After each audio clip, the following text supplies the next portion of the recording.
Fabrice Balanche, bonjour. Vous êtes géographe à l'Université Lyon 2. Aujourd'hui, nous allons parler surtout de l'Irak et notamment de Mossoul, après sa libération de l'État islamique en 2017. Est-ce que vous pouvez revenir sur le contexte de la destruction de cette ville et pourquoi Mossoul particulièrement ? Mossoul, donc, comme vous le savez, a été conquise par l'État islamique en 2014 et l'État islamique donc, est resté 3 ans dans cette ville. Et ensuite, lorsqu'il y a fallu reprendre la ville, évidemment, les djihadistes s'étaient barricadés dans la ville. La partie est de la ville, l'est du Tigre, parce que la ville est coupée en deux par le fleuve, donc a été reprise assez facilement par les troupes irakiennes, Daesh ayant quasiment évacué la partie est de la ville, pour se réfugier finalement dans le centre-ville, où c'est une ville arabe typique avec des petites ruelles, des tunnels sous les maisons, donc très très difficile de les déloger de cet endroit. Reprendre la vieille ville de Mossoul, maison par maison, ça allait coûter très cher à l'armée irakienne. Donc la décision a été prise de raser le centre-ville de Mossoul à coups de bombardements aériens, d'artillerie, avec l'aide de la coalition internationale. Alors ça a fait pas mal, comme on dit, de dégâts collatéraux parce qu'il y avait énormément de gens de Mossoul qui s'étaient réfugiés dans les caves. L'État islamique ne les laissait pas partir, il voulait s'en servir comme bouclier humain en se disant que les Occidentaux n'oseraient pas bombarder de peur de tuer les civils, mais en fait non, c'est pas ce qui s'est produit. Donc tout le centre-ville de Mossoul a été entièrement rasé, la vieille ville de Mossoul, donc sur la partie ouest du Tigre. Et aujourd'hui, la reconstruction peine évidemment à se faire. Et donc, concernant cette reconstruction, est-ce qu'il y a des choses qui ont été mises en place rapidement ou maintenant il y a toujours, on est toujours au même point ? Alors en 2018, il y a eu une grande conférence sur Mossoul qui a réuni 6 milliards de promesses de dons. Enfin, on sait très bien que quand l'Arabie Saoudite dit je vous promets 1 milliard, si on a 10 millions qui arrivent, c'est un peu le bout du monde. Ceux qui ont payé le plus, c'est les Allemands finalement, qui ont promis 600 millions et qui les ont dépensés. Les Émirats Arabes Unis aussi ont beaucoup participé, mais c'est de l'argent qui a été surtout finalement investi dans le patrimoine. Donc on a 3 monuments de Mossoul qui sont en voie de reconstruction. Notre-Dame de l'Eure, le couvent dominicain qui se trouve au centre de Mossoul, une mosquée et puis un autre ensemble religieux chrétien.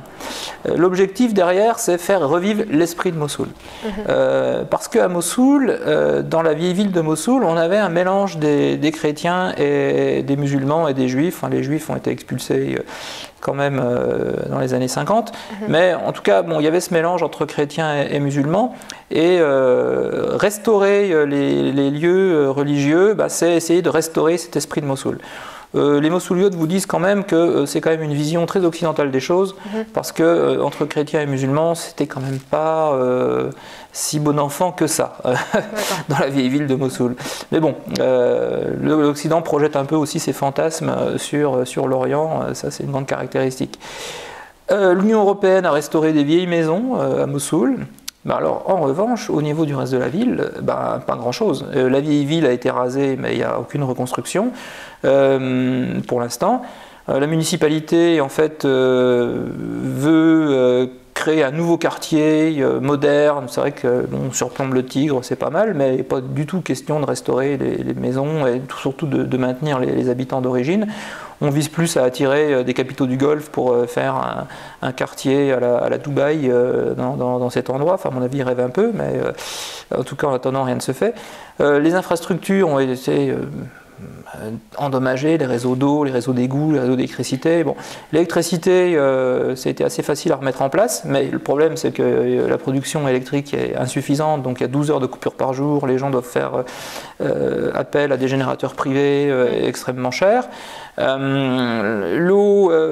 n'est pas potable, il faut acheter de l'eau, les réseaux d'égouts n'ont pas été refaits. Enfin, il y a tout un problème d'infrastructure qui est là et qui handicape évidemment une reconstruction je veux dire, harmonieuse de la ville.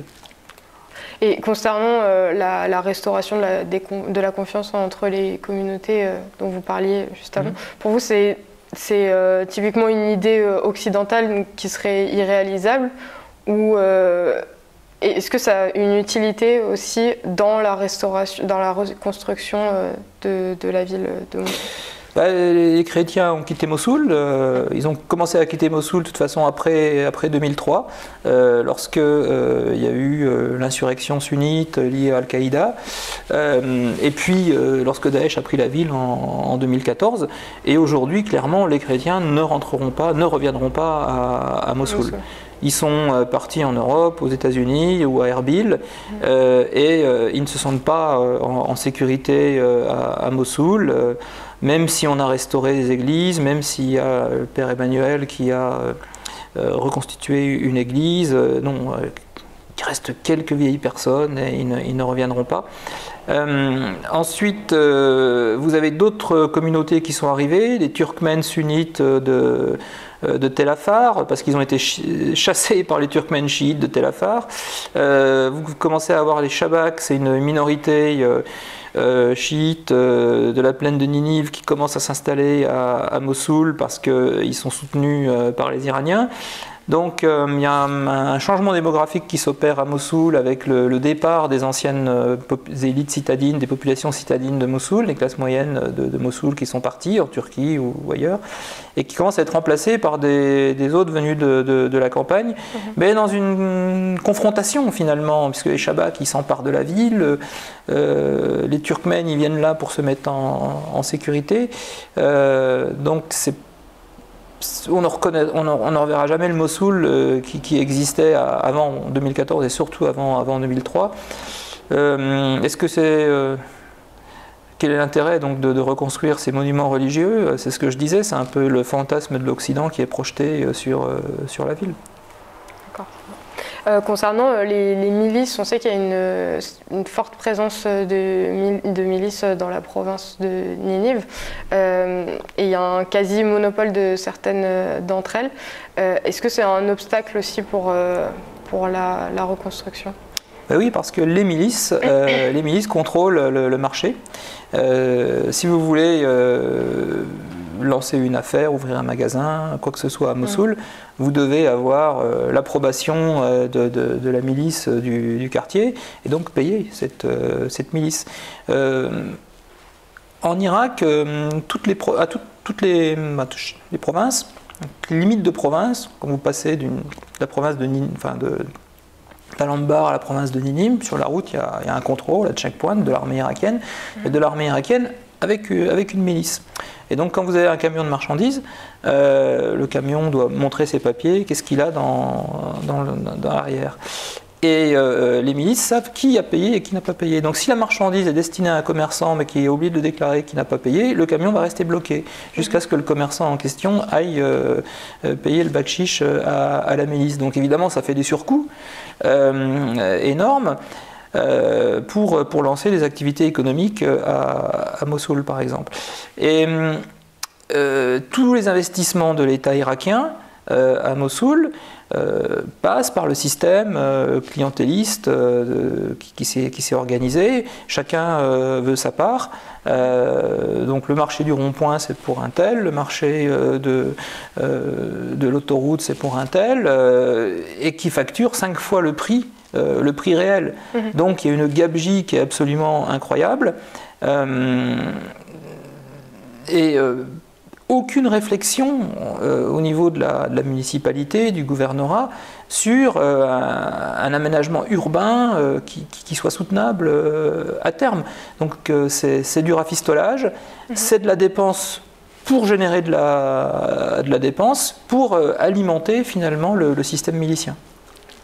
En plus de ça, il y a une partie de la province qui est en territoire disputé entre Erbil et Bagdad.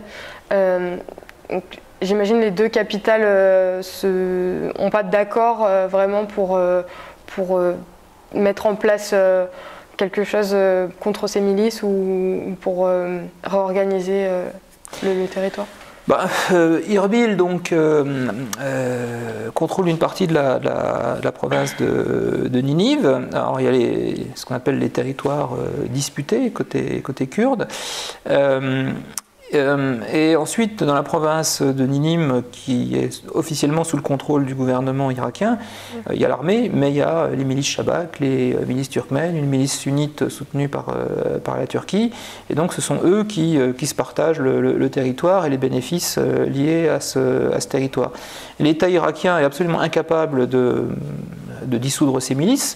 L'État irakien aujourd'hui est sous contrôle de l'Iran et l'Iran exporte son modèle politico-militaire en Irak, donc affaiblissement de l'armée irakienne au profit de milices que l'Iran peut manipuler. Donc non, les milices ont de beaux jours devant elles.